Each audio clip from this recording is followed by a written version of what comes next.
Kau hapuskan namaku dari kitab kehidupanmu. Kau tak malu mengakuinya di hadapan Bapa. Kau Allah yang tiada mengingat lagi segala kesalahanku yang telah Engkau ampuni.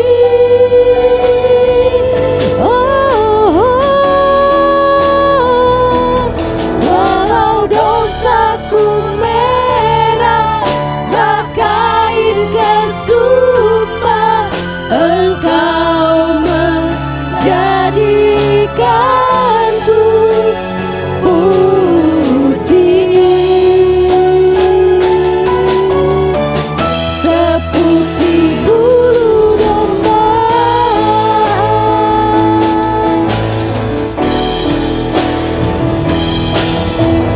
Kau Allah yang tiada mengingat lagi segala kesalahanku yang telah Engkau ampuni.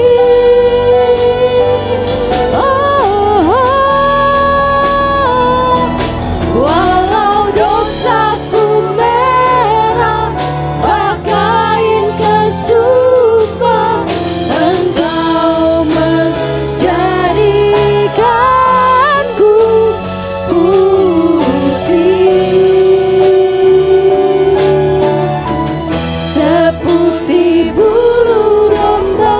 Walau dosa kami merah Tuhan, walau dosaku merah bagaikan kesumpah, Engkau menjadikanku putih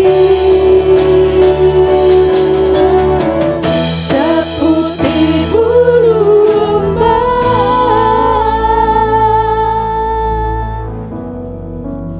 Benar Tuhan, walaupun dosa kami merah bagaikan kesumpah, Engkau menjadikan putih seperti bulu domba Tuhan. Inilah pujian kami di hadapan-Mu Tuhan. Terima kasih ya Bapa, kalau kami masih boleh datang dengan badan yang sehat. Terima kasih untuk rahmat-Mu yang baru setiap pagi. Terima kasih untuk anugerah-Mu. Terima kasih untuk nafas yang segar setiap hari. Kami sungguh bersyukur Tuhan. Kami yakin ini karena anugerah-Mu semata kalau kami boleh datang bersama-sama untuk beribadah, menyembah-Mu, memuji-Mu dengan penuh sukacita Tuhan. Kami mau serahkan ibadah kami ini dari awal, pertengahan hingga akhir. Engkau yang bekerja, Engkau yang beracara sepenuhnya ya Bapa. Terima kasih ya Tuhan. Kami siap memuji meninggikan-Mu ya Tuhan. Hanya di dalam satu nama Tuhan Yesus Kristus, Allah dan Juru Selamat kami yang hidup, kami berdoa. Sama-sama yang percaya katakan amin. Puji Tuhan. Sekali lagi shalom. Coba lambaikan tangan, shalom. Nah oke. Yuk kita puji Dia dengan hati yang penuh sukacita ya. Datang ke hadirat Tuhan dengan hati yang penuh sukacita.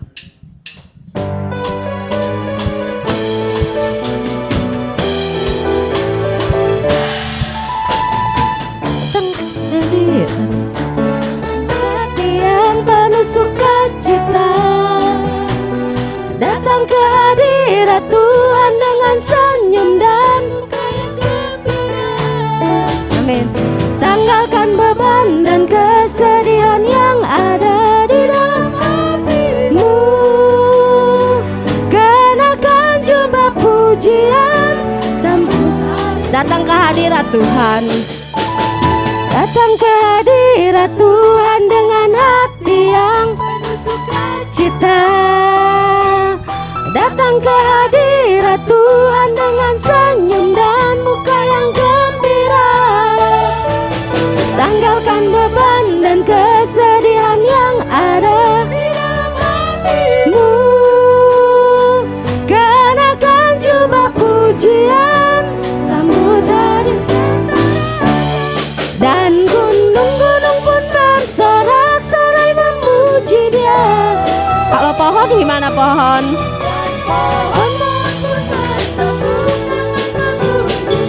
Kalau jemaat Alberta gimana? Sekalian kita di sini berkumpul dan memuji Dia.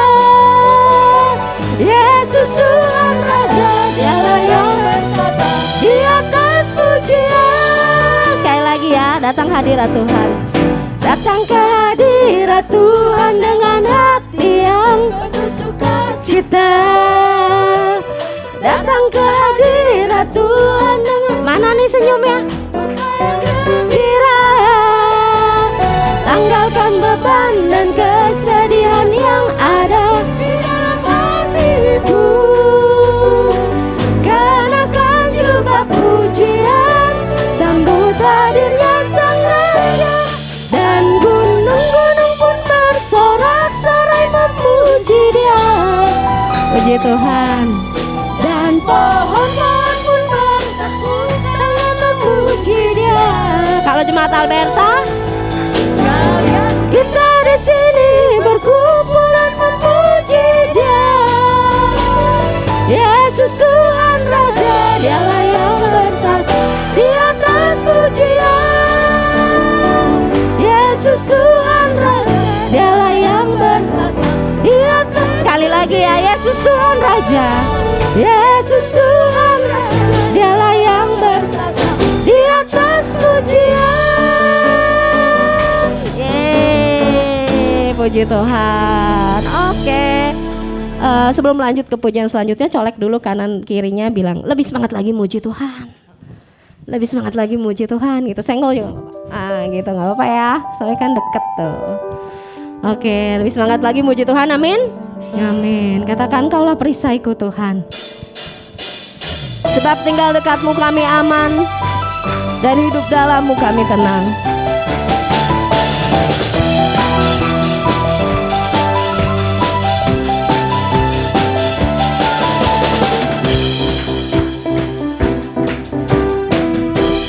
Tinggal dekatmu ku aman, hidup dalammu ku menang.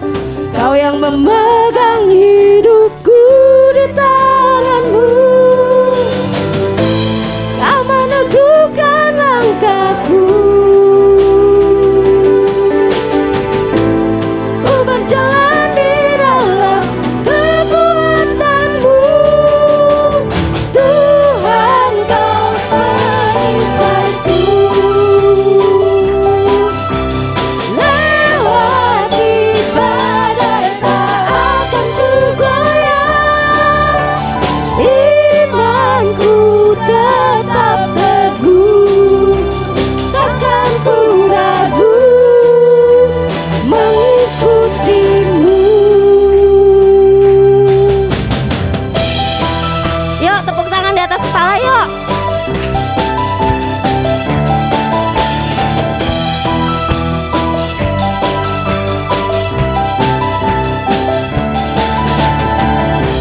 Tinggal dekatmu ku aman, hidup dalammu ku menang. Kau yang memegang hidupku di tanganmu. Kau meneguhkan langkahku. Ku berjalan di dalam kekuatanmu. Tuhan, Kau perisaiku. Lewati badai tak akan ku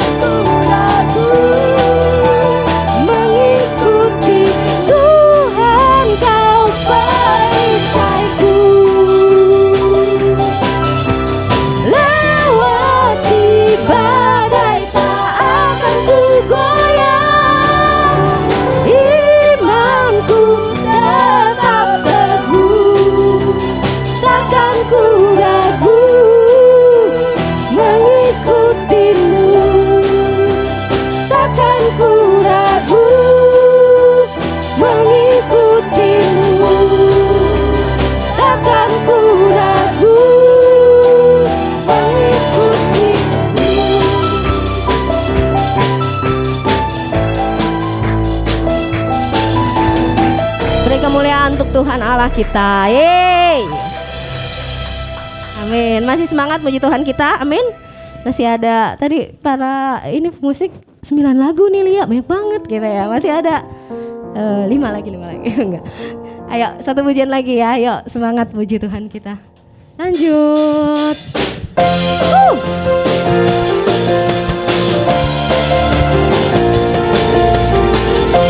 Ku diberi kuasa.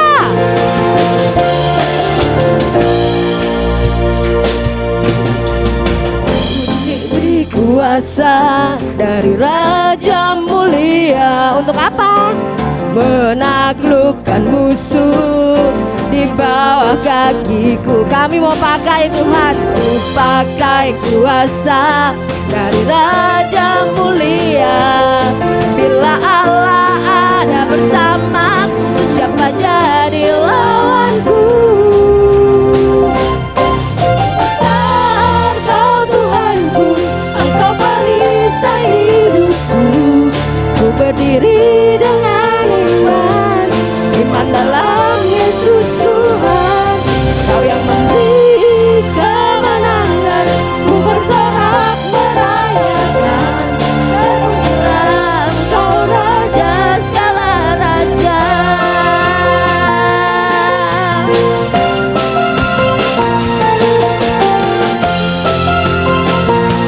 Ku diberi kuasa dari Raja yang mulia. Diberi kuasa dari Raja Mulia. Untuk apa?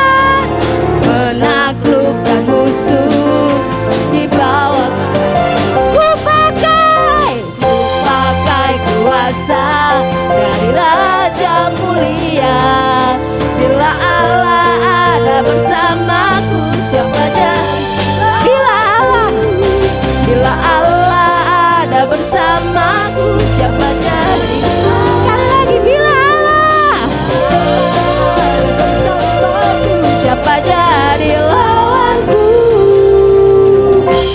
Sungguh besar Kau Tuhanku, Engkau perisai hidupku. Ku berdiri dengan iman, iman dalam Yesus Tuhan. Kau yang memberi kemenangan, ku bersorak merayakan. Terpujilah Engkau Raja segala raja.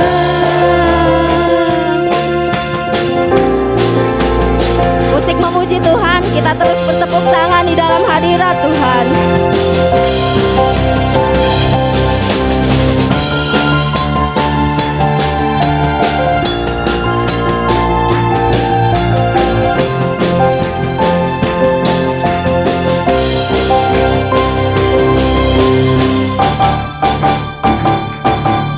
Besar Kau Tuhanku, Engkau perisai hidupku. Ku berdiri dengan iman, iman dalam Yesus Tuhan. Kau yang memberi kemenangan, ku bersorak merayakan. Terpujilah Engkau Raja segala raja. Sekali lagi ya, sungguh besar, sungguh besar Kau Tuhanku, Engkau perisai hidupku. Ku berdiri dengan iman, iman dalam Yesus Tuhan. Kau yang memberi kemenangan, ku bersorak merayakan. Terpujilah Engkau Raja segala raja. Terpujilah Engkau Raja segala raja. Terpujilah Engkau Raja segala raja.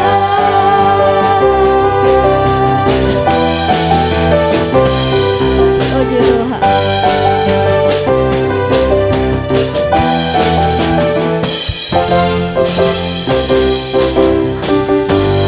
Puji Tuhan, beri kemuliaan untuk Raja kita yang mulia, Yesus Kristus Tuhan. Silahkan duduk Bapak Ibu yang dikasihi Tuhan. Puji Tuhan. Kini tiba saatnya kita akan mendengarkan firman Tuhan yang akan disampaikan oleh hambanya.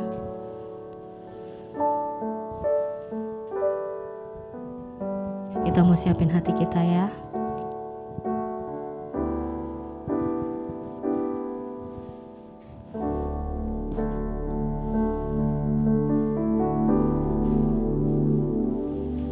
Sekalian kita belajar satu lagu baru yang mungkin baru satu kali dinyanyikan, ini kedua kali. Pujian ini menceritakan tentang tanpa salibnya hidup kita tidak ada artinya. Tanpa pengorbanannya kita tidak berarti sama sekali. Bila dia tidak memberikan nyawanya dan berkorban buat kita semua. Mari sama-sama kita menaikkan pujian ini. Kita mulai dari refnya dulu ya.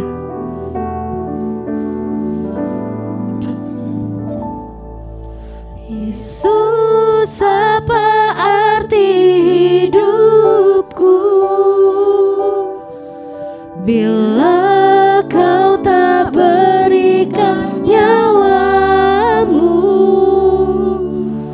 yang terbaik tersedia bagiku. Ku bersyukur atas kasih karunia-Mu.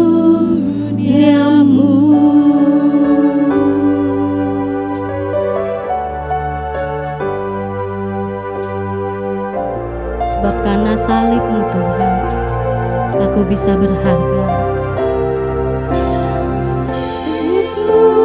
Membuka mataku, betapa berharga nilai hidupku. Menanggung semua dosaku, berikan hidupmu menggantikan diriku. Bukan karena perbuatanku, anugerah yang selamatkanku. Yesus, apa arti hidupku bila kau tak berikan nyawamu yang terbaik tersedia bagiku. Ku bersyukur atas kasih karunia-Mu.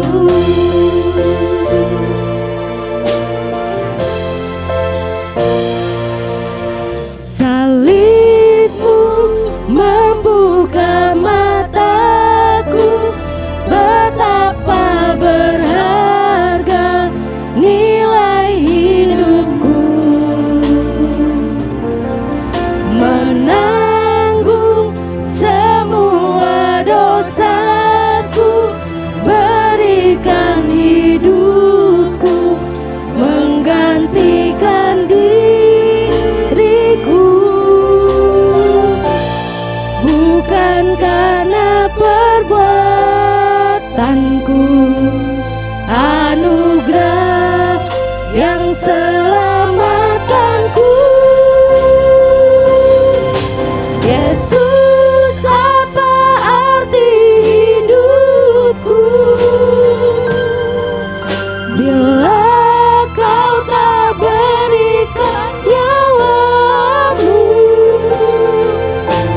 yang terbaik tersedia bagiku. Ku bersyukur atas kasih karunia-Mu. Kaulah arti hidupku yang telah memberikan nyawamu yang terbaik tersedia bagiku. Ku bersyukur atas kasih karunia-Mu. Saya lagi berdiri bersama menyambut firman Tuhan. Salibmu membuka mataku, betapa berharga nilai hidupku. Terima kasih Tuhan. Menanggung semua dosaku, berikan hidupmu menggantikan diriku. Bukan karena perbuatanku, anugerah yang selamatkanku.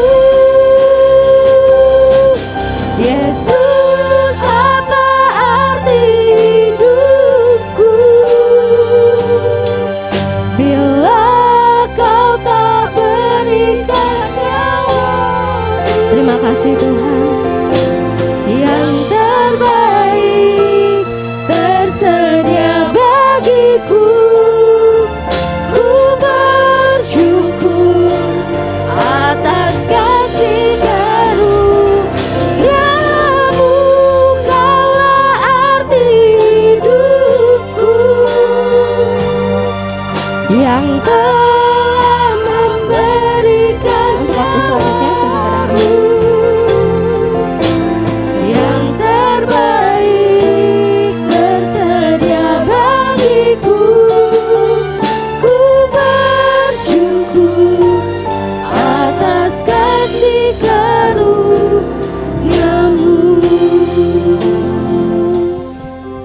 Ku bersyukur atas kasih karunia-Mu.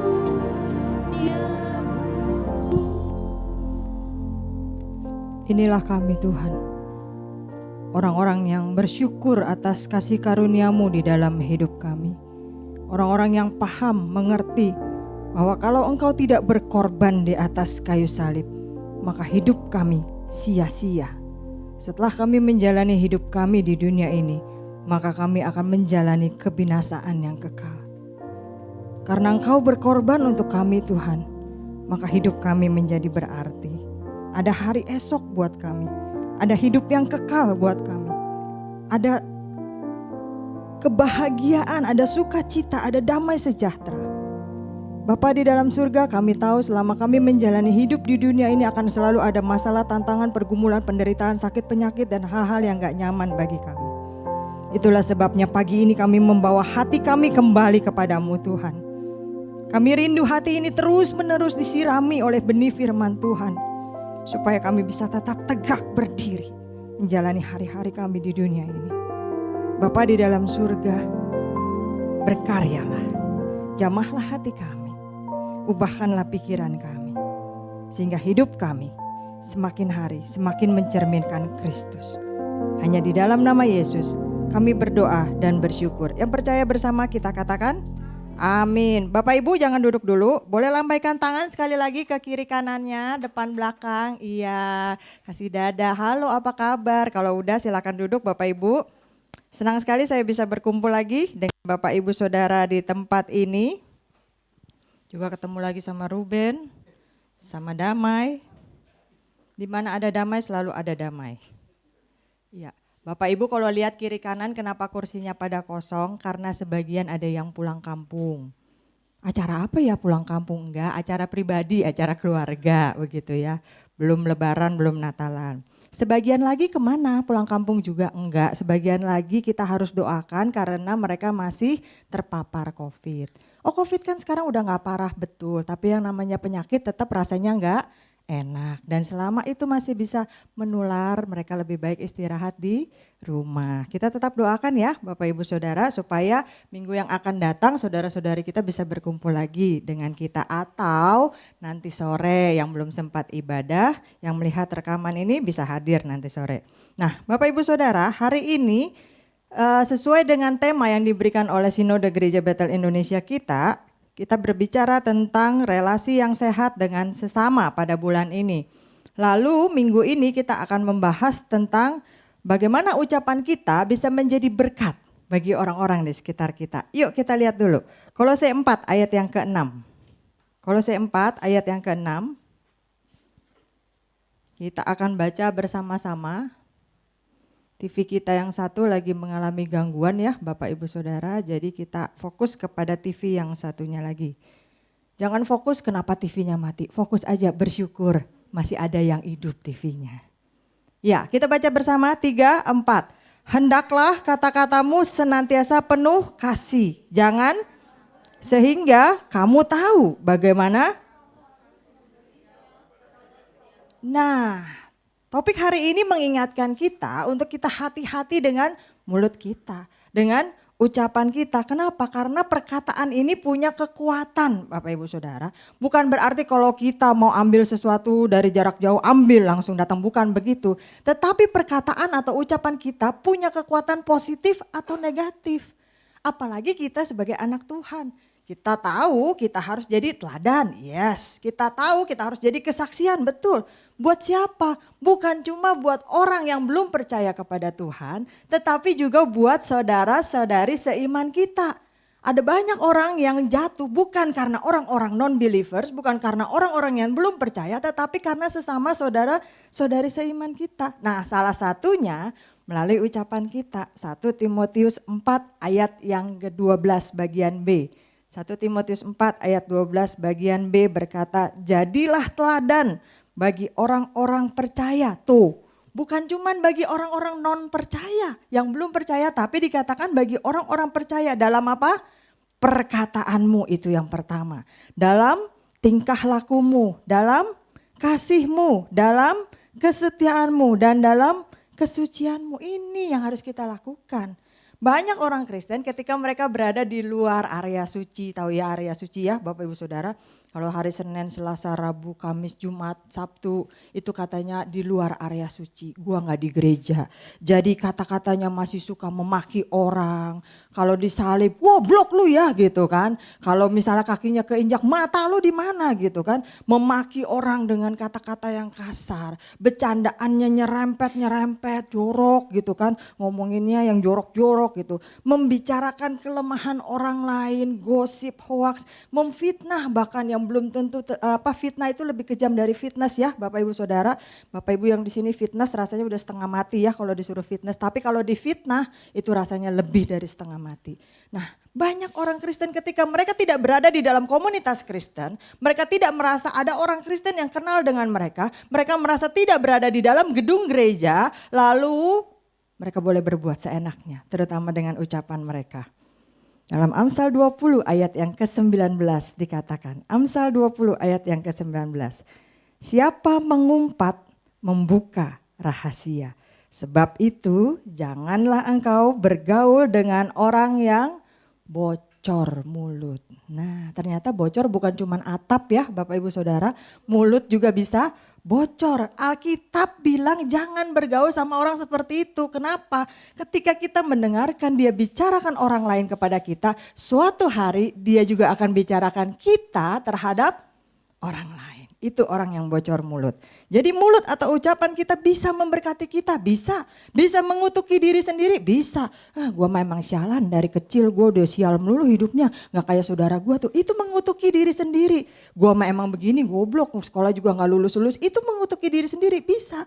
Atau kita mengutuki orang lain, itu lebih parah lagi begitu kan.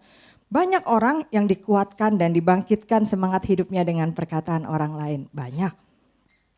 Saya dengar kesaksian, saya jadi percaya, iman saya diteguhkan. Tapi jangan lupa Bapak Ibu Saudara, banyak juga orang yang menjadi terluka, hancur hatinya, frustrasi, putus asa, dan merasa kecewa karena perkataan orang lain juga.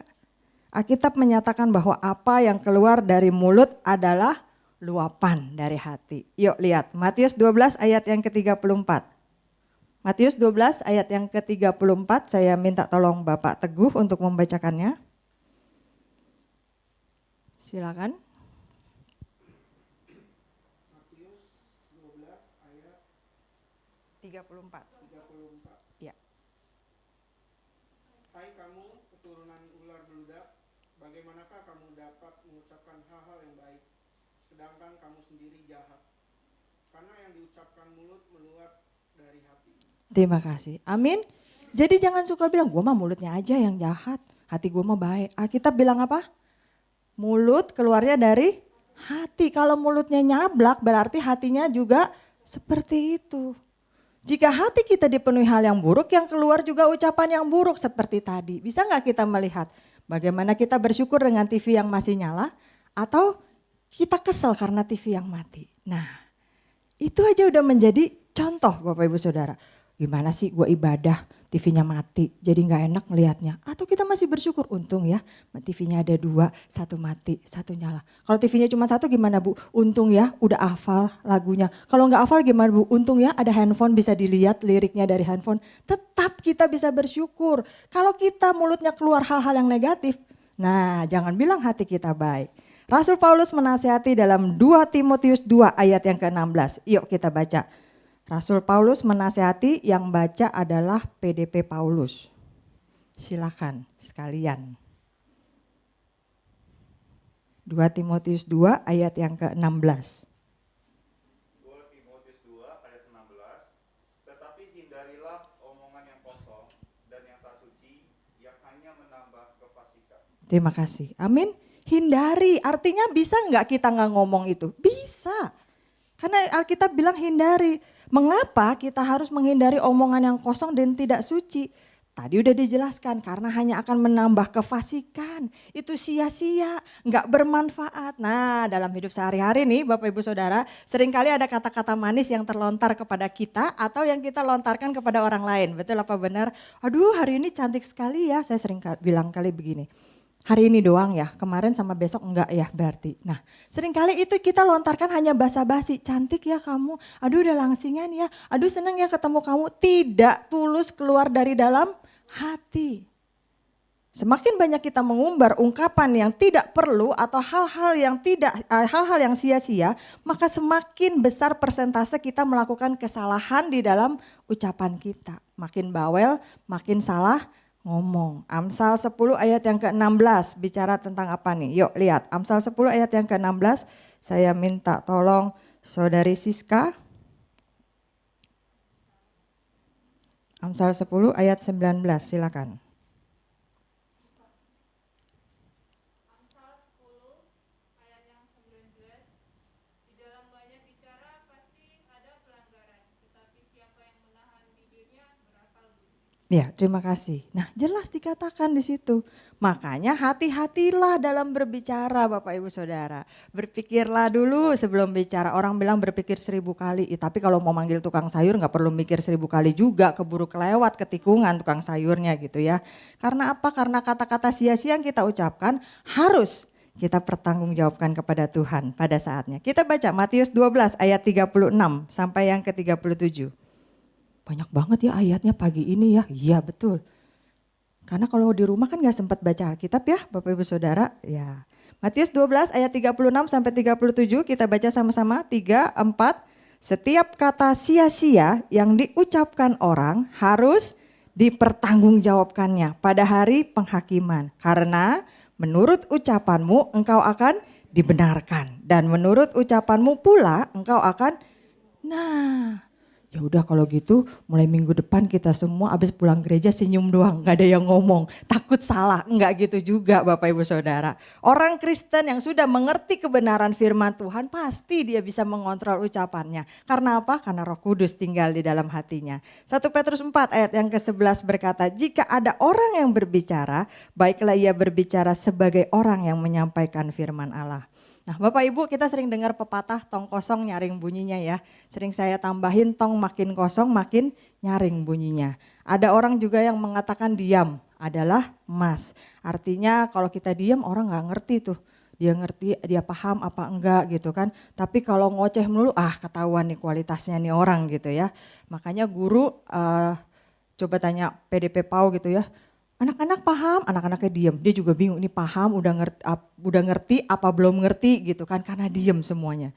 Ada juga teori psikologi tentang pengendapan. Ketika kita mendengar satu berita, kita tidak langsung bereaksi, tapi kita terima dulu. Kita simpan, ambil waktu untuk berpikir. Lalu setelah itu baru bereaksi dengan kata-kata kita supaya nggak salah.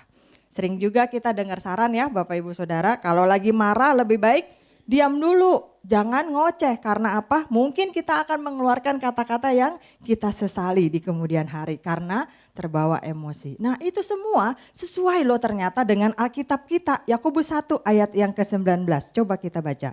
Saudara Ruben bisa membacakan bagi kita. Yakobus 1 ayat yang ke-19. Ya silakan. Ya Ruben. Sambil berdiri Ben, nggak kelihatan, silakan. Oke. Hai saudara-saudara yang kukasihi, ingatlah hal ini. Setiap orang hendaklah cepat untuk mendengar, tetapi lambat untuk berkata-kata dan juga lambat untuk marah. Iya, terima kasih. Satu lagi Ibu Iren boleh Amsal 17 ayat 27. Amsal 17 ayat 27, silakan. Amsal 17 ayat 27. Orang yang berpengetahuan menahan perkataannya, orang yang berpengertian berkepala dingin. Iya, terima kasih. Nah kalau kita udah tahu semua hal itu, pertanyaannya sekarang bagaimana seharusnya kita sebagai orang-orang Kristen mengeluarkan kata-kata yang menjadi berkat bagi diri kita sendiri dan juga bagi orang lain. Itu kan pertanyaannya, oke saya udah paham, terus gimana caranya, saya harus ngapain? Balik lagi ke Kolose tadi Bapak Ibu Saudara. Tadi dikatakan Kolose 4 ayat 6, hendaklah kata-katamu senantiasa apa tadi yang pertama? Penuh kasih. Nah, ungkapan kata-kata senantiasa penuh kasih ini artinya suatu perkataan yang ramah, didasari dengan kasih yang tulus, nggak pura-pura gitu ya. Setelah lebih dulu dipertimbangkan dengan matang sebelum kita ngomong. Supaya apa? Supaya orang yang dengar itu dikuatkan, dihiburkan, dimotivasi ke arah yang lebih baik. Bukan malah jadi sakit hati. Efesus 4 ayat yang ke-29 bilang apa?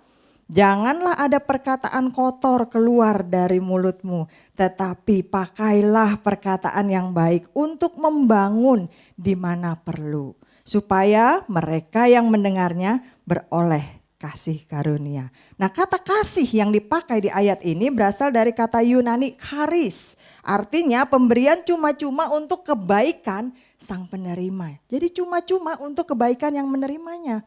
Arti lainnya adalah kata-kata yang membangun, kata-kata yang menguatkan, menyelamatkan sang pendengar. Tapi Bapak Ibu Saudara, disadari atau tidak, terkadang mulut kita itu memberkati. Di lain kesempatan mulut yang sama ini juga mengutuki melalui perkataan atau ucapan kita.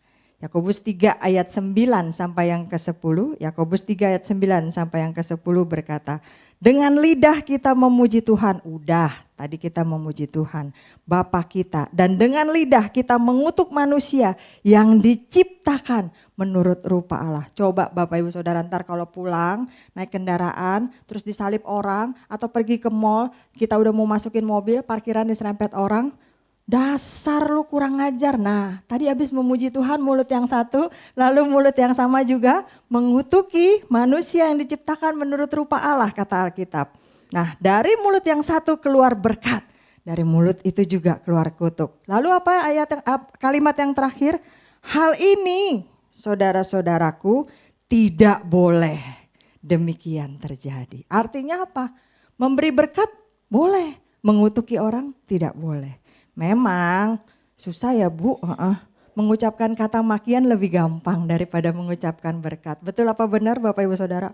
Gak berani ngomong takut salah, manggut-manggut aja deh gitu kan. Lebih gampang ngatain orang ketimbang memberkati orang. Tapi kalau kita mau belajar, kita mau berlatih mengucapkan kata-kata penuh kasih dan memberkati orang lain, pasti kita bisa. Karena apa? Roh Kudus yang tinggal di dalam hati kita. Dia selalu membimbing kita, orang-orang yang mau taat dan berjuang. Bapak Ibu Saudara, saya masih ingat satu kisah tentang supir taksi dengan supir truk sampah. Satu kali ada seorang yang manggil taksi. Ini masih kisah tahun 1938 ceritanya. Jadi kalau sekarang kan taksi udah gak dipanggil, langsung di depan rumah kita masuk sesuai aplikasi ya Pak Bu gitu kan. Ini masih zaman dulu lambai-lambai tangan. Dia sudah terburu-buru masuk ke taksi, taksinya berjalan dengan normal. Lalu kemudian dalam salah satu persimpangan tiba-tiba keluarlah mobil lain yang menyalip mobil tersebut sehingga taksi itu harus mengerem mendadak sit. Otomatis si penumpang maju ke depan. Kalau maju ke belakang bingung ya karena ngeremnya kan ke depan gitu. Lalu kemudian Dia bingung, lebih bingung lagi karena si supir taksi itu buka kaca dan bilang, Tuhan memberkati, have a nice day, hati-hati di jalan. Setelah dia supir taksi itu tutup kaca, lalu kemudian si penumpang ini tanya, Pak, kok Bapak malah memberkati? Tuhan memberkati, have a nice day dan sebagainya. Harusnya Bapak buka kaca bilang, woi bego, mata lo di mana? Minimal di klakson, tet, begitu dong Pak. Atau ya kalau gimana saya izinkan Bapak untuk kejar dan salib balik lah Pak. Tapi supir taksi ini sambil mengemudikan taksinya dengan tenang, dia bilang begini, sebenarnya Pak, orang seperti itu kasihan loh katanya. Mereka itu mungkin punya luka hati, mereka itu bertindak mungkin tidak sadar. Ya mungkin dia sedang terburu-buru atau apapun itu, saya tidak ingin ada hal-hal yang kotor di dalam hati saya. Termasuk menjaga ucapan saya. Kalau dibilang saya kesel ya kesel, tapi berapa menit kemudian juga pasti hilang. Saya toh mungkin gak kenal dengan orang itu, gak ketemu lagi, tapi saya sudah berdosa kalau saya memaki atau mengumpat orang tersebut. Saya mau belajar menjaga ucapan saya. Nah ketika mendengar itu sang penumpang ini menjadi tersadar, iya ya. Terkadang kita berpikir memang lebih mudah untuk memaki orang lain dan kita berpikir oke, itu manusiawi begitu ya. Dan hal-hal yang saya perhatikan sejak saya kecil, saya udah berkendara dengan banyak orang gitu. Seolah-olah itu sesuatu yang wajar dan kalau kita tidak memaki di jalanan itu rasanya aneh begitu kan. Kok bisa sabar, kok nggak disalib balik, kok nggak diklaksonin begitu kan. Itu rasanya malah aneh. Karena apa? Dunia ini memang sudah terbalik Bapak Ibu Saudara. Tapi sebagai orang Kristen kita jangan ikut-ikutan dunia terbalik. Horor Bapak Ibu Saudara. Kita harus tetap kepada porsinya. Belajar, susah Bu. Betul. Minta Roh Kudus, hari ini gagal, besok coba lagi. Katakan Tuhan memberkati, Tuhan memberkati. Nah itu yang pertama, bagaimana kata-kata kita harus menjadi berkat? Penuh kasih, bukan penuh makian. Susah bersama Yesus, pasti kita bisa. Ada proses kalau kita mau dibina. Yang kedua, balik lagi ke ayat Kolose 4 ayat yang ke-6 bagian B. Hendaklah kata-katamu jangan hambar. Nah Bapak Ibu Saudara, yang kedua kalau kita mau kata-kata itu kita itu jadi berkat bagi orang lain, jangan hambar. Hambar itu apa sih Bapak Ibu Saudara? Hambar itu? Gak ada rasa, betul. Tawar, apalagi? Udahlah habis apalagi udah disebut gitu kan. Nah menurut KBBI Kamus Besar Bahasa Indonesia arti kata hambar ini kurang bergairah atau bersemangat. Misalnya dia menyambut kedatangan saudaranya dengan hambar datar gitu ya, biasa aja, males-malesan mungkin. Lalu kemudian hambar itu tidak ada rasanya seperti tadi yang disebutkan. Dan hambar itu tawar. Ungkapan kata-katamu jangan hambar ini menarik loh Bapak Ibu Saudara. Kalau kita lihat dari bahasa aslinya kata Yunani halate ertumenos. Alah apalah itu. Artinya itu diambil dari istilah garam. Jadi secara harafiah artinya telah dibumbui dengan garam. Makanan kalau dibumbui dengan garam enak gak Bapak Ibu Saudara? Makanan tanpa garam semenarik apapun pasti gak enak.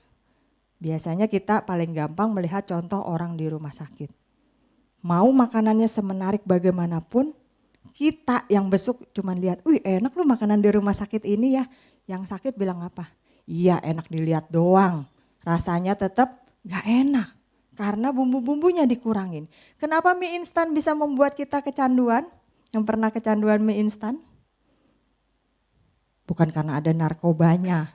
Karena bumbunya itu sangat enak di lidah. Sehingga pengen lagi, pengen lagi. Nah dengan kata lain Bapak Ibu Saudara, kata-kata yang tidak hambar adalah perkataan yang bisa menggarami.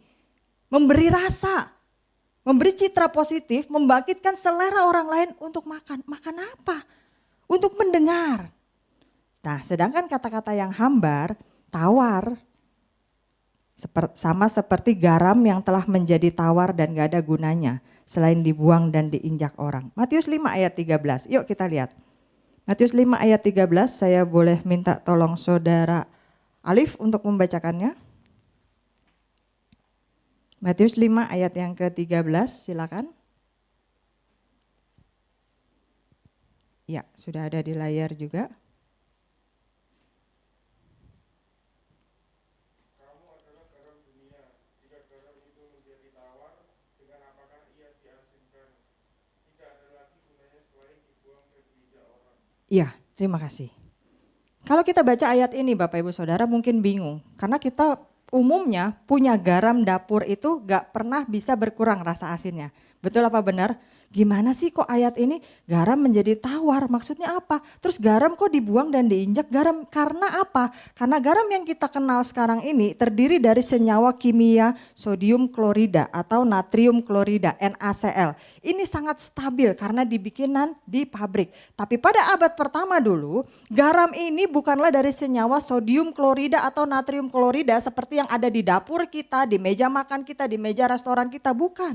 Tetapi garam pada waktu itu diambil dari air laut mati yang kadarnya sangat tinggi tingkat keasinannya. Sehingga di situ nggak ada makhluk bisa hidup. Kalau kita berenang di situ kita nggak tenggelam Bapak Ibu Saudara, malah nggak bisa nyelam karena ngambang.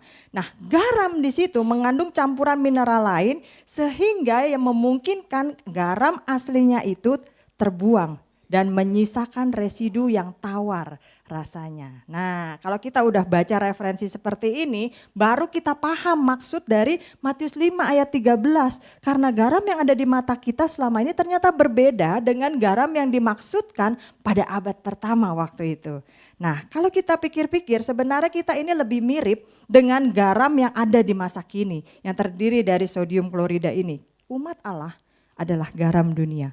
Kita diperintahkan, kita diciptakan untuk tidak menjadi tawar, tidak menjadi hambar, tetap asin sesuai dengan jati diri kita, garam dan terang dunia. Nah, menariknya bahwa arti harfiah dari kata Yunani menjadi tawar yang digunakan di sini digunakan kata moraino. Nah, dapat diterjemahkan dengan menjadi bodoh. Matius tampaknya menyukai permainan kata Bapak Ibu Saudara. Dengan kata lain Matius mau bilang kalau murid Tuhan Yesus, kalau orang percaya, kalau umat Tuhan menjadi tawar, menjadi hambar, mereka sama dengan memperbodoh diri mereka. Nah, tragisnya orang Kristen justru sekarang ini bukan banyak menggarami, tetapi malah digarami oleh dunia. Mereka merasa cerdik, tapi sebenarnya mereka bodoh. Mereka merasa disanjung oleh dunia, tapi sebenarnya mereka sedang ditertawakan oleh dunia. Bukannya sukses, punya iman yang mengalahkan dunia, tetapi malah iman mereka yang dikalahkan oleh keadaan yang mereka alami. Nah, coba kita ingat tentang air tawar dan roti tawar. Air tawar apa itu?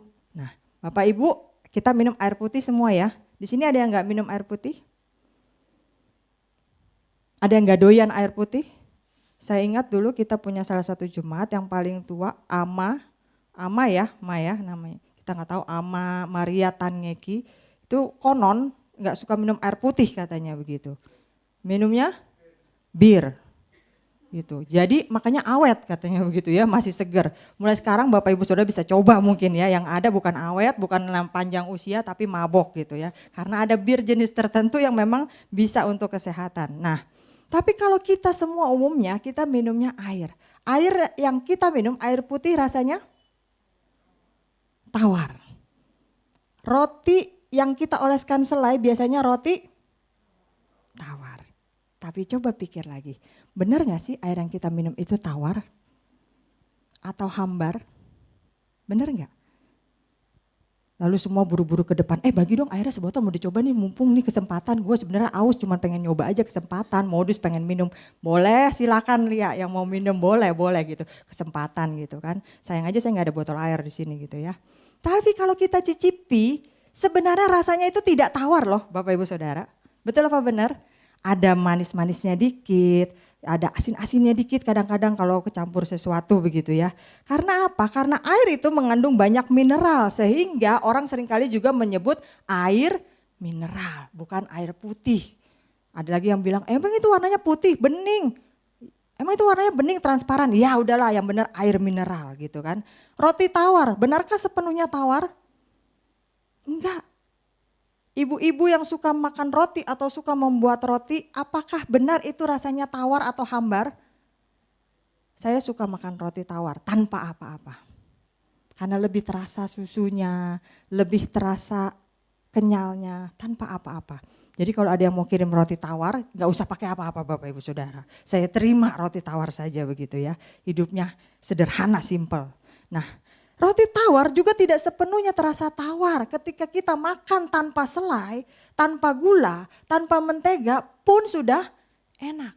Karena rasanya sebenarnya tidak hambar. Yang bilang itu roti tawar bukan kata tawar dalam arti hambar sebenarnya. Tetapi tawar untuk membedakan nggak ada isinya dengan coklat, keju dan sebagainya. Jadi sebenarnya kalau makanan atau minuman itu benar-benar terasa hambar atau tawar, pasti rasanya nggak enak. Betul apa benar? Boleh dicoba nanti. Habis ini pulang, biasa hari Minggu yang penuh tukang bakmi, Bapak Ibu Saudara. Tukang bakmi bilang, jangan pakai garam sama sekali. Pasti tukang bakminya ngelihat, gak enak dong, kok gak apa-apa, coba. Yang semua yang lain dipakai, minyak bak dipakai, terus apa micin bolehlah apa segala macam. Jangan pakai garam sama sekali, pasti rasanya beda, gak enak. Lalu hubungannya apa? Bapak Ibu Saudara, orang yang kata-katanya hambar, orang yang kata-katanya tawar, itu orang yang kata-katanya udah gak dianggap sama orang lain, udah gak dipedulikan. Kenapa? Karena sudah kehilangan integritas dirinya. Tidak menunjukkan nilai-nilai moral dan nilai-nilai agama yang dia pegang. Sehingga waktu dia ngomong, alah dia yang ngomong, apa yang dengerin, dia yang ngomong. Mungkin dia sudah sering ketahuan berbohong. Mungkin dia sudah sering ketahuan bergosip, mungkin dia sudah sering ketahuan menyebarkan hoaks, mungkin udah sering dia memfitnah orang lain dan ketahuan. Mungkin dia mudah berjanji tapi jarang ditepati. Ya deh gampang deh, giliran ditagih ngeles kiri kanan zigzag. Ucapan dan tindakannya gak sesuai mungkin. Bicaranya lebih banyak hal buruk, kekurangan, kelemahan sekitarnya dan sebagainya. Ucapannya tidak bisa menjadi berkat dan kesaksian orang lain. Akhirnya lama-lama kata-katanya menjadi hambar, menjadi tawar, gak diladenin, dianggap remeh dan dicuekin sama orang-orang sekitarnya. Apa yang terjadi terhadap umat Tuhan yang kata-katanya telah menjadi hambar seperti itu jika tidak bertobat? Kita lihat Matius 5 ayat 13, anak kalimat yang terakhir. Matius 5 ayat 13, kita baca sama-sama mulai kata tidak. Tidak ada lagi gunanya selain itu yang terjadi kalau kita tidak bertobat. Itu yang terjadi kalau kata-kata kita sudah menjadi hambar. Pada abad pertama kalau garam itu menjadi tawar, dia dibuang ke tanah. Loh, karena kan banyak gitu ya, dibuang sehingga bisa mengeras. Buat apa? Buat melapisi jalanan yang bolong-bolong. Sehingga apa? Orang-orang yang injak-injak di atasnya lama-lama menjadi keras dan jalannya menjadi lebih rata, nggak ada bolong-bolongnya. Bapak Ibu Saudara yang pernah ke Israel dan mengunjungi Laut Mati, pasti pernah menginjak garam jenis ini. Karena ada banyak gumpalannya. Yang belum berkesempatan pergi ke Israel, silakan googling, tanya sama Mbah Google. Jadi kebayang apa sih maksudnya garam yang diinjak. Nah Bapak Ibu, mari kita berusaha jaga hidup kita sesuai firman Tuhan. Jangan sampai kata-kata kita ini keburu menjadi hambar, keburu menjadi tawar, keburu kehilangan integritasnya, keburu gak diladenin atau dianggap oleh orang lain. Yang kedua, kita harus menjadi kata-kata kita kata-kata yang tidak hambar. Yang terakhir Bapak Ibu Saudara, balik lagi Kolose 4 ayat yang ke-6. Kolose 4 ayat yang ke-6 tadi. Hendaklah kata-katamu, setelah kata sehingga apa? Kamu tahu bagaimana kamu harus memberi jawab kepada. Jadi yang ketiga, bagaimana kata-kata kita bisa menjadi berkat? Kalau kita punya kata-kata yang bijaksana. 1 Petrus 3 ayat yang ke-15 berkata, tetapi kuduskanlah Kristus di dalam hatimu sebagai Tuhan. Dan siap sedialah pada segala waktu untuk memberi pertanggungan jawab kepada tiap-tiap orang yang meminta pertanggungan jawab dari kamu tentang pengharapan yang ada padamu. Tetapi haruslah dengan lembah lembut dan hormat. Bapak Ibu, kata-kata adalah salah satu yang harus kita syukuri kepada Tuhan, karena Dia menganugerahkan kemampuan kepada manusia untuk berbicara, baik melalui lisan ataupun tulisan ataupun gambar, tapi ada cara untuk berbicara. Nah, kata-kata ini sangat penting dan besar maknanya dalam membangun komunikasi dan relasi antara sesama manusia. Seorang guru pernah memberi nasihat agar menggunakan kata-kata yang sopan dalam berkomunikasi. Beliau berkata begini, "Nak, kata-kata itu gratis, tidak perlu dibeli. Oleh karena itu gunakanlah sebaik-baiknya. Pilihlah yang baik-baik." Nah, dalam pengalaman hidup, nasihat guru ini terbukti Bapak Ibu Saudara. Kata-kata yang baik, kata-kata yang sopan, beretika, elegan yang kita gunakan, baik secara lisan maupun tulisan, berdampak besar, berpengaruh besar bagi relasi antara sesama manusia dan juga antara organisasi. Pilihan kata, pilihan istilah dalam berkomunikasi dengan orang lain sangat penting. Apalagi untuk hal-hal yang dianggap sensitif. Nah, orang yang bijaksana bukan sekedar tahu menjawab. Karena kita tahu ada istilah asbun, asal bunyi, asja, asal jawab, asbak, asal jeblak. Orang yang bijaksana enggak seperti itu. Dia enggak cuma bisa menjawab tapi salah, udah kenceng salah. Dia bisa mempertanggungjawabkan apa yang dia katakan. Orang yang bijaksana biasanya akan cepat mendengar, tetapi lambat berkata-kata. Yuk kita baca Yakobus 1 ayat yang ke-19. Yakobus 1 ayat 19, boleh saya minta tolong Bapak Hendrik untuk membacakan bagi kita semua.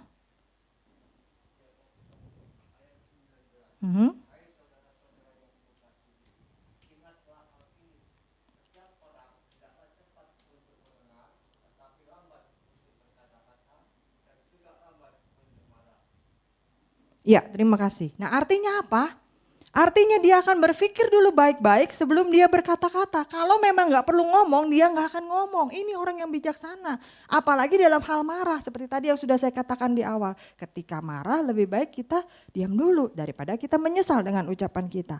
Nah, orang yang bijaksana seperti ini bukan cuma orang yang pandai bicara, Bapak Ibu Saudara. Bukan seperti penjual obat yang bisa ngoceh, penyiar radio yang bisa ngoceh berjam-jam. Tidak, tetapi dia juga paham dengan apa yang dia bicarakan. Gak cuma ngalor ngidul ngoceh. Kepada siapa dia sedang berbicara. Dia tahu harus berkata apa. Bagaimana seharusnya sikap bicaranya. Dia paham. Kapan dia harus bicara, kapan dia harus diam. Ini orang yang bijaksana. Amsal 15 ayat yang ke-23 berkata, seseorang bersuka cita karena jawaban yang diberikannya. Dan alangkah baiknya perkataan yang tepat pada waktunya. Maju lagi Amsal 25 ayat yang ke-11. Perkataan yang diucapkan tepat pada waktunya adalah seperti buah apel emas di pinggan perak. Alangkah indahnya diam jika bicara ternyata dapat menyakiti orang lain. Alangkah terhormatnya diam jika bicara hanya untuk merendahkan orang lain. Alangkah bagusnya diam jika bicara bisa mengakibatkan orang lain merasa terhina. Alangkah cerdiknya diam jika bicara dapat menjerumuskan atau menyesatkan orang lain. Alangkah bijaksananya diam jika kita bicara hanya untuk merugikan orang lain. Maka pertimbangkanlah baik-baik kapan kita harus bicara, kapan kita harus diam. Jangan bicara tentang harta di hadapan orang-orang yang miskin dan berkekurangan. Jangan bicara tentang kesehatan kita yang gak pernah sakit atau jarang sakit di hadapan orang-orang yang justru sedang menderita sakit. Jangan bicara tentang kekuatan kepada orang-orang yang justru sedang merasa lemah. Jangan bicara tentang kebahagiaan kita di hadapan orang-orang yang sedang berduka. Alkitab berkata apa? Menangislah dengan orang yang menangis. Bersukacitalah dengan orang yang bersukacita. Seseorang yang bijaksana ibarat air yang tenang, Bapak Ibu Saudara, menyegarkan, menyejukkan, lalu mengalir ke tempat yang rendah dan tidak menyombongkan diri. Sebagai penutup, Musa adalah salah seorang tokoh Alkitab yang berusaha sedemikian rupa menjaga setiap ucapan atau perkataannya, sehingga yang keluar dari mulutnya adalah kata-kata yang menyenangkan, Kata-kata yang membangun umatnya, kata-kata yang menguatkan bangsa Israel, kata-kata yang menyejukkan ketika mereka berjalan di padang gurun 40 tahun. Sebab apa? Sebab yang Musa ucapkan adalah perkataan firman Tuhan. Roh Tuhan yang bekerja di dalam diri Musa memberikan ide apa kata-kata apa yang harus dia ucapkan dan hikmat bagaimana harus menyampaikannya kepada lawan bicaranya, baik secara general seluruh bangsa Israel maupun kepada pimpinan-pimpinan kelompok maupun personal satu persatu. Sehingga bisa menjadi berkat bagi orang yang mendengarnya. Sokrates, seorang filsuf dari Yunani, suatu kali bertemu dengan seorang kenalannya. Kenalannya ini memberitakan suatu berita kepada Sokrates. Tapi sebelum mendengar berita tersebut, Sokrates terlebih dahulu mengajukan beberapa pertanyaan. Tunggu, jangan cerita dulu. Saya mau tanya dulu. Kamu mau cerita? Iya. Kamu yakin gak cerita ini benar? Kalau kamu gak yakin ini benar, gak usah diceritain ke saya. Berarti hal itu gak benar, hoax, bohong. Lalu kemudian dia tanya, kamu mau cerita hal yang baik atau hal yang buruk? Kalau kamu mau cerita hal yang buruk, kejelekan orang lain atau apapun itu kelemahan orang lain, gak usah cerita. Itu namanya kamu gosipin orang lain. Lalu yang ketiga dia tanya, yang kamu mau ceritain itu bermanfaat gak buat saya? Membawa kebaikan gak buat saya? Membawa damai sejahtera gak buat saya? Membawa sukacita gak? Atau bikin saya empet dan malah benci sama orang lain, benci sama keadaan? Kalau memang itu tidak membawa kebaikan bagi saya, tidak berguna bagi saya, gak usah ceritain deh. Lalu kemudian 3 pertanyaan ini dikenal dengan nama Socrates Triple Filters. Ada baiknya Bapak Ibu Saudara bahwa kita mengingat ini sebelum kita berkata-kata, sebelum kita mengucapkan sesuatu atau sebelum kita mendengar sesuatu. Kita gunakan 3 filter dari Socrates ini. Apakah berita tersebut benar? Yang kedua, baik enggak? Yang ketiga, berguna enggak? Mari tengok diri kita masing-masing. Jangan tengok ke kiri kanan. Tengok diri kita masing-masing. Apakah kata-kata kita sudah menjadi angin sejuk yang menyegarkan? Atau malah menjadi racun yang pelan tapi mematikan orang lain? Beberapa orang terluka karena dirinya terpleset, tergelincir kakinya. Lebih mudah disembuhkan ketimbang banyak orang yang melukai orang lain karena terpeleset dengan kata-katanya. Amin Bapak Ibu Saudara.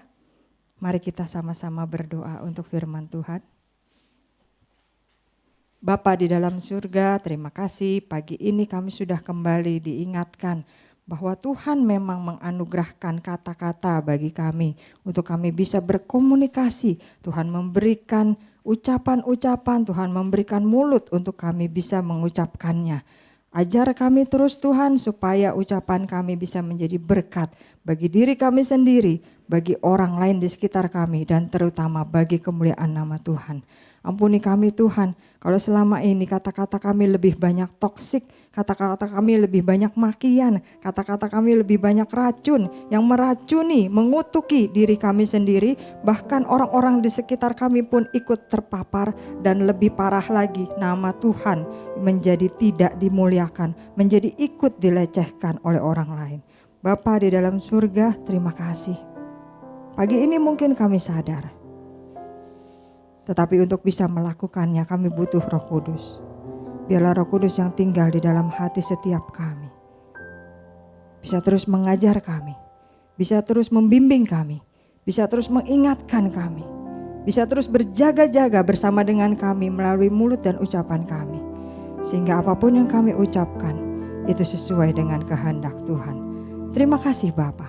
Hanya di dalam nama Yesus kami berdoa dan bersyukur. Yang percaya bersama kita katakan amin. Saya kembalikan ke Ibu Gembala untuk perjamuan kudus.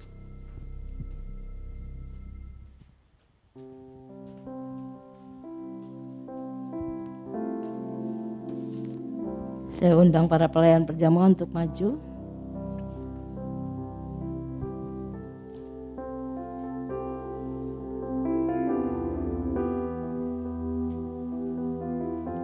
Kita akan berdoa.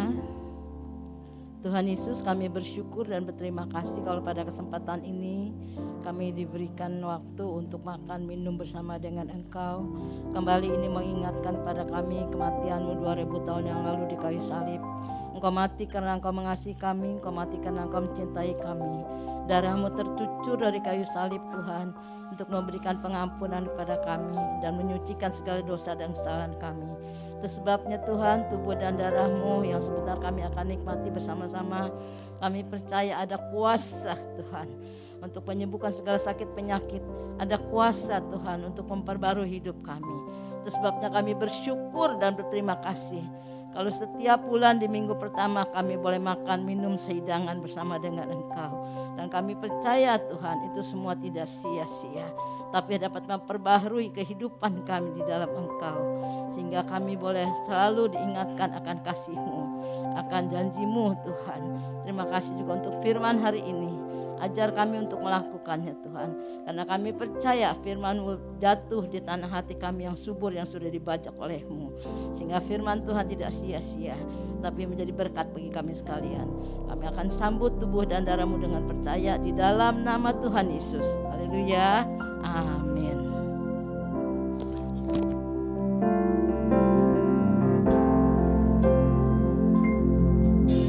Sukacitaku penuh, ku bermasmur bagimu, karena ku tahu ku tak ditebus oleh curahan darah-Mu.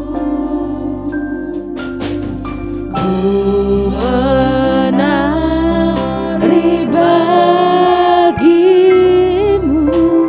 ku memuji nama-Mu, karena ku tahu ku berkemenangan oleh curahan darah-Mu.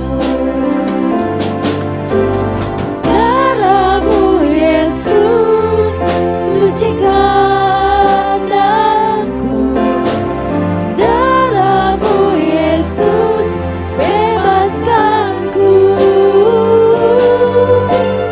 Darah-Mu Yesus, ubahkan aku, ku dijadikan baru.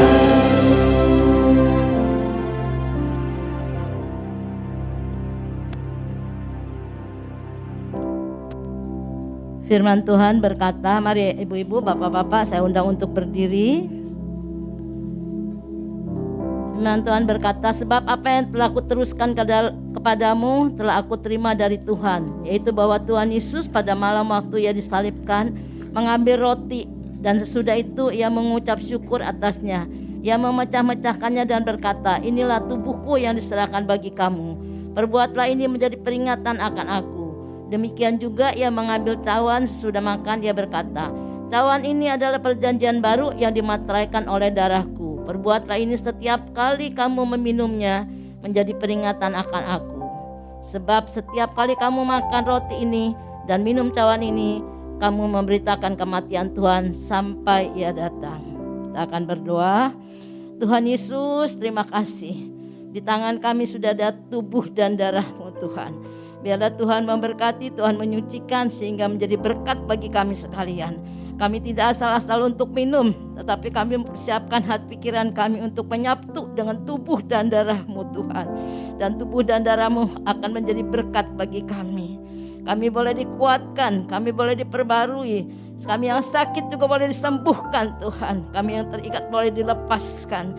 Kami yang punya masalah boleh diberikan jalan keluar, karena kami percaya tubuh dan darah-Mu ada kuasa Tuhan. Terima kasih Bapak. Kami akan sambut tubuh dan darah-Mu dengan percaya di dalam nama Tuhan Yesus. Haleluya. Amin.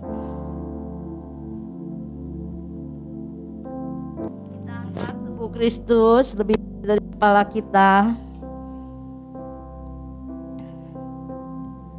Dan ketika mereka sedang makan, Yesus mengambil roti, mengucap berkat, memecah-mecahkannya, lalu memberikannya kepada murid-muridnya dan berkata, "Ambillah, inilah tubuhku."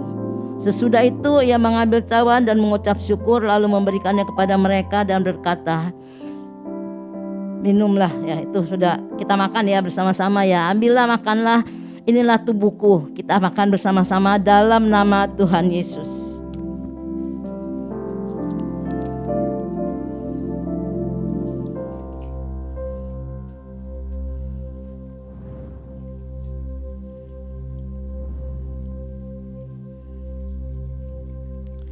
Kita angkat tubuh Kristus lebih tinggi dari kepala kita. Sesudah itu ia mengambil cawan, mengucap syukur dan memberikannya kepada mereka dan berkata, "Minumlah kamu semua dari cawan ini, sebab inilah darahku, darah perjanjian yang ditumpahkan bagi banyak orang untuk pengampunan dosa." Kita minum bersama-sama dalam nama Tuhan Yesus.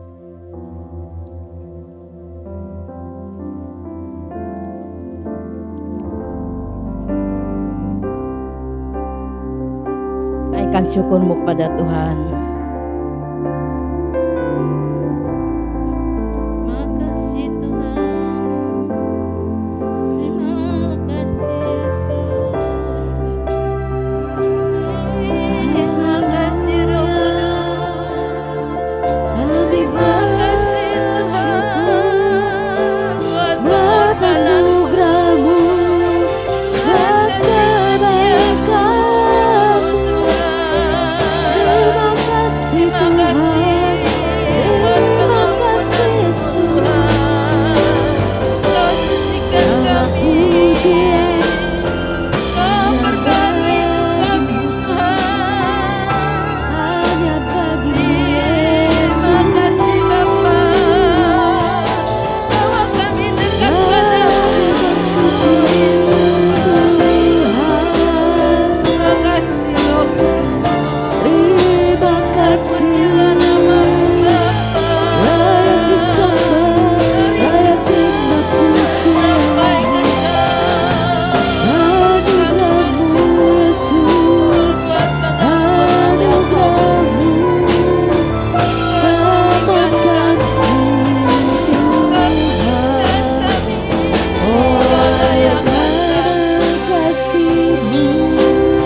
Saya minta Bapak Hendrik untuk menaikkan ucapan syukur pada Tuhan.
Amin. Bapak Ibu silakan duduk.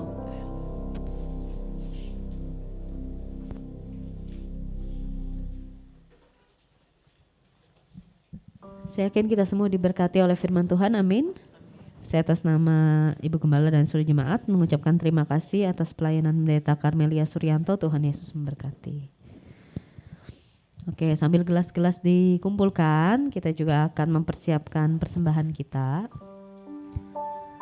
Juga perpuluhan ya Bapak Ibu di minggu pertama ini. yang udah mempersiapkan nanti juga boleh maju ke depan untuk memasukkan atau bisa lewat transfer.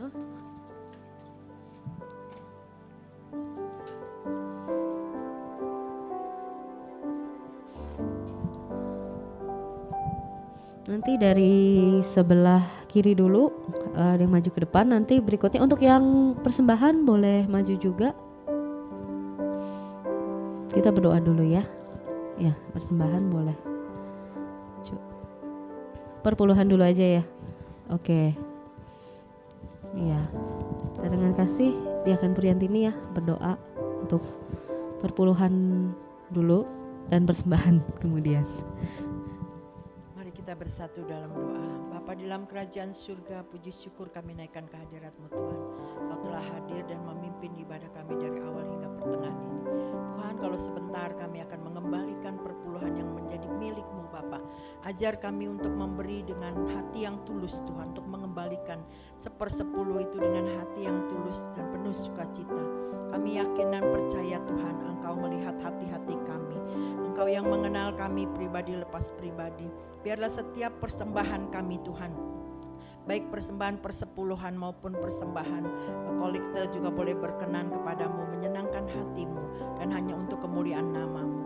Kami yakin dan percaya setiap persembahan yang ada juga boleh mencukupkan segala kebutuhan keperluan GBI Alberta. Memberkati tangan-tangan yang sudah memberi maupun yang belum dapat memberi. Berkati kedua hambamu yang akan menjalankan kolekte pada pagi hari ini dengan berkat yang khusus. Terima kasih Bapa, terpujilah namamu. Dalam nama Yesus kami berdoa dan ucap syukur. Haleluya. Amin. Amin. Dari sebelah kanan saya dulu mungkin, sama masukkan ke depan, nanti sebelah kiri saya. Tuhan, Kau pernah ada di tengah manusia, berjalan di antara manusia berdosa, menyembuhkan yang luka, mengangkat yang jatuh, melepaskan yang terikat dalam dosa. Tuhan telah ku rasakan indahnya kasih-Mu, tak mungkin hanya ku simpan berdiam diri. Bawalah aku berjalan di tengah dunia. Untuk yang bertugas membawa persembahan, saya persilakan. Aku hidup hanya untuk hidup bagi Kristus. Hidup bagi Kristus hanya mungkin karena kasih-Nya. Hidup bagi Kristus hanya mungkin karena anugerah kasih yang Dia kasih, melakukan yang Dia kerjakan.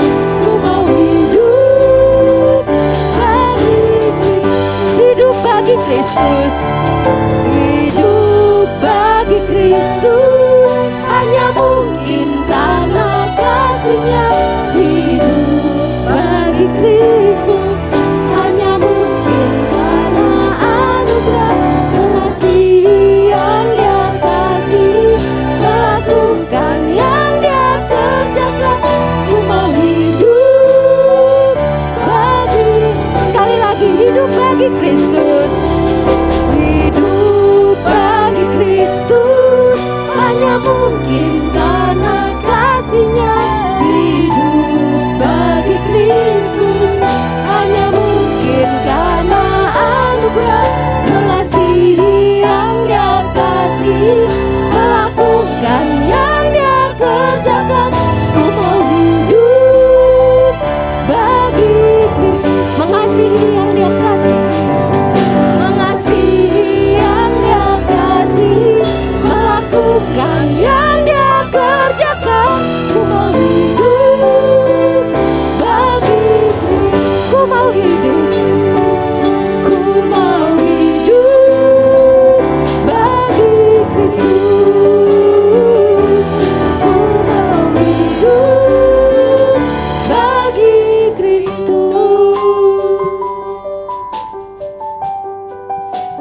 Terima kasih untuk persembahan dan perpuluhannya. Tuhan Yesus memberkati. Selanjutnya kita akan mendengarkan pengumuman.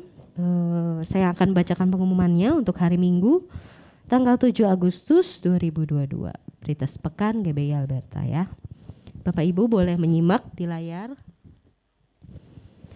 BPG dan keluarga besar GBI Alberta mengucapkan terima kasih atas pelayanan kepada Pendeta Camelia Suryanto yang telah menyampaikan firman Tuhan dalam kebaktian umum pagi. Tuhan Yesus memberkati keluarga dan pelayanan Ibu.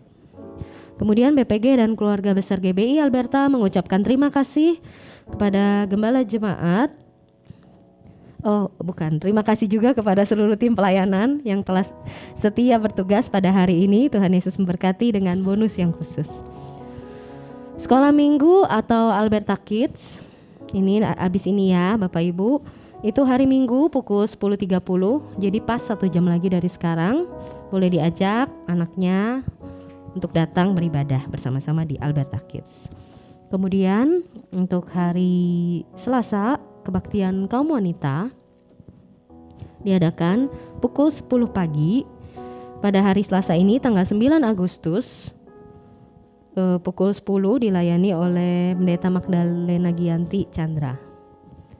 Kemudian untuk hari Sabtu kebaktian remaja atau EYT diadakan pukul 6 sore. Kebaktian remaja pada hari Sabtu 13 Agustus 2022 firman Tuhan akan dilayani oleh PDP Felix Gusman Komala. Lanjut laporan kebaktian minggu lalu. Kebaktian remaja 30 Juli 2022 hadir 17 orang dengan persembahan 224.000. Kebaktian umum pagi 31 Juli 2022 hadir 35 orang dengan persembahan 1.221.000. Kebaktian umum sore 31 Juli 2022 hadir 18 orang dengan persembahan 832.000. Sekolah Minggu atau Alberta Kids 31 Juli 2022 hadir 10 orang dengan persembahan 165.000. Kebaktian kaum wanita 2 Agustus 2022 hadir 12 orang. Ini tidak ada mungkin karena online ya. Karena online jadi persembahannya tidak dicatat. Kemudian jemaat bisa mengikuti kegiatan gereja kita GBI Alberta melalui warta digital yang dikirimkan di WA grup GBI Alberta. Terutama juga untuk para pelayan bisa lebih memperhatikan jadwal tugasnya. Jadi Bapak Ibu boleh baca. Ada nggak yang masih belum masuk di grup di sini? Mungkin kalau belum boleh hubungi Diaken Rita ya. Jadi biar dimasukin ke grup gitu, biar nggak ketinggalan. Kemudian keluarga besar GBI Alberta mengucapkan selamat ulang tahun kepada PDP Felix Gusman Komala tanggal 10 Agustus. Lalu Ibu Maya atau Silu ini tanggal 10 Agustus juga. Saudari Teti Waru 14 Agustus hadir. Boleh berdiri mungkin biar ya, selamat ulang tahun Ibu Saudari Teti tanggal 14 Agustus. Dan coba dikasih musik jeng jeng jeng jeng Bapak Damai Prasetyo tanggal 14 Agustus, selamat ulang tahun juga. Tuhan Yesus memberkati. Berdiri ya. Enggak udah kelihatan ya ini ya di depan ya. Selamat ulang tahun. Tuhan Yesus memberkati. Ada pengumuman tambahan? Enggak ada. Oke, kebaktian kaum wanita selama bulan Agustus dilaksanakan secara online. Oh ya, hari Kamis juga ada hari Kamis juga jam 10. Hari Kamis pukul 10 pagi ada doa bersama juga online. Untuk Zoom-nya nanti bisa dilihat ID dan passwordnya di grup ya, di WA grup gitu. Oke, itu aja. Kita mau akhirin ibadah kita pagi hari ini. Saya undang sekali lagi yuk untuk berdiri bersama. Nanti doa tutup akan dibawakan oleh PDP Paulus dan doa berkat oleh Bung Mala. Sebelumnya kita mau angkat satu pujian dulu. Segala pujian syukur bagimu.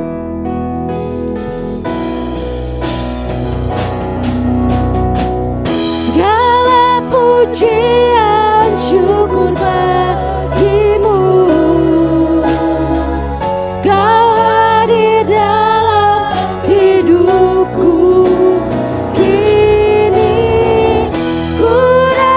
Sujud di hadapanmu, memujimu, menyembahmu.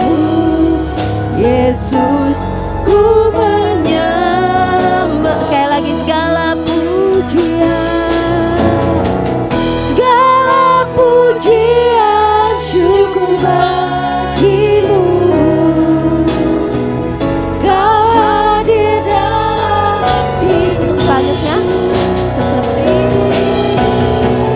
ku datang sujud di hadapanmu, memujimu, menyembahmu. Yesus, ku menyembahmu.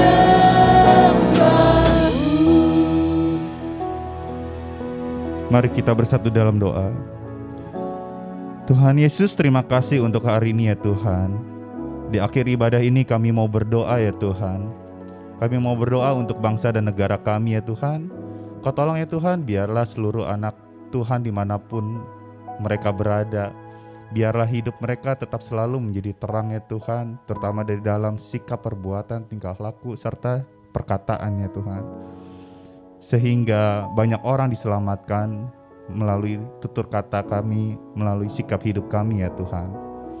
Kau tolong ya Tuhan juga pejabat-pejabat pemerintahan dari atas sampai paling bawah, biar mereka dapat memerintah dengan baik ya Tuhan. Kau tolong ya Tuhan, biar mereka juga lebih mementingkan kepentingan umum rakyat dibanding dengan sendiri ya Tuhan. Terima kasih Tuhan Yesus. Kami juga mau berdoa Tuhan untuk gereja ini ya Tuhan. Kau tolong ya Tuhan untuk segala sesuatunya. Terima kasih dengan suasana yang aman dan nyaman. Biarlah kami ya Tuhan, jemaat-jemaat-Mu di tempat ini memiliki kerinduan lebih lagi ya Tuhan untuk mengikuti ibadah di dalam setiap minggunya ya Tuhan. Kau tolong ya Tuhan rekan-rekan kami yang berhalangan hadir hari ini. Kau tolong mungkin karena berhalangan dengan pekerjaan atau lain sebagainya. Kau tolong ya Tuhan, biarlah minggu depan mereka bisa datang ke tempat ini ya Tuhan. Serta kami juga mau berdoa untuk teman kami, rekan-rekan kami yang mungkin sakit ya Tuhan. Kau tolong sembuhkan, pulihkan ya Tuhan. Biarlah kuasa-Mu ya Tuhan yang menyembuhkan mereka semua ya Tuhan satu persatu. Sehingga minggu depan kami sama-sama dapat menyembah memuliakan nama-Mu di tempat ini ya Tuhan. Terima kasih Tuhan Yesus. Kami juga mau berdoa Tuhan untuk teman-teman kami yang berulang tahun. Untuk PDP Felix, untuk Ibu Maya, untuk Saudari Teti, untuk Bapak Damai. Kau berkati Tuhan, berkat dana yang khusus. Dengan bertambahnya usia, Kau juga tambahkan ya Tuhan hikmat kebijaksanaan hanya daripada-Mu saja ya Tuhan. Serta kesehatan, kekuatan hanya daripada-Mu menyertai mereka semua ya Tuhan. Terima kasih ya Bapak. Kami juga berdoa Tuhan untuk para tim pelayan pada hari ini, yang mereka mau sudah meluangkan waktu dari segala kesibukan yang dimilikinya. Mereka mau ya Tuhan untuk menjadi tim pemuji, tim pemusik, multimedia, dan yang lain sebagainya Tuhan. Kolektan juga, asyir juga. Biar ya Tuhan berkati mereka satu persatu dengan berkat yang khusus hanya daripada-Mu saja ya Tuhan. Kami percaya Tuhan, orang-orang yang mau melayani-Mu dengan sepenuh hati, pasti Engkau yang akan bayar ya Tuhan untuk segala sesuatunya. Terima kasih ya Bapak. Serta ya Tuhan, terima kasih juga untuk taburan firman yang disampaikan pada hari ini. Biarlah apa yang kami dengar, kami juga mau lakukan di dalam kehidupan sehari-hari ya Tuhan. Sehingga perkataan kami bisa membangun orang-orang sekeliling kami ya Tuhan. Tidak menjadi hambar, sebaliknya menjadi semangat bagi orang-orang sekeliling kami ya Tuhan. Menjadi berkat ya Tuhan. Dan segala tutur kata kami pun bisa mencerminkan karakter Kristus ya Tuhan. Dan orang-orang di luar sana bisa melihat Kristus di dalam hidup kami ya Tuhan. Dan hidup kami bisa jadi berkat, menjadi terang bagi orang banyak. Terima kasih Tuhan Yesus. Kau juga berkati dengan berkat yang khusus untuk Pendeta Karmelia ya Tuhan yang sudah menyampaikan. Kiranya kesehatan, kekuatan menyertainya Tuhan. Terima kasih ya Bapak. Segala kemuliaan hanya bagi-Mu saja di tempat yang maha tinggi. Di dalam nama Yesus kami sudah berdoa dan kami sungguh mengucap syukur. Kekasih-kekasih Kristus yang diberkati Tuhan, pulanglah dan terimalah berkat Tuhan. Turunlah kiranya atas saudara-saudara semua kasih karunia dan damai sejahtera dari Allah Bapa, pengampunan dan kasih sayang dari Tuhan Yesus Kristus, penghiburan, penyertaan, bahkan pimpinannya di dalam kuasa Roh Kudus memimpin kita sekalian. Mulai saat ini sampai Maranatha, Yesus datang yang kedua kali. Di dalam nama Tuhan Yesus kami sudah berdoa dan bersyukur. Haleluya. Sama-sama katakan amin. Bapak terima kasih.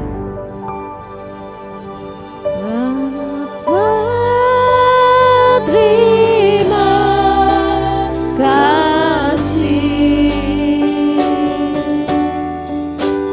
Bapa terima kasih. Bapa di dalam surga, ku berterima kasih.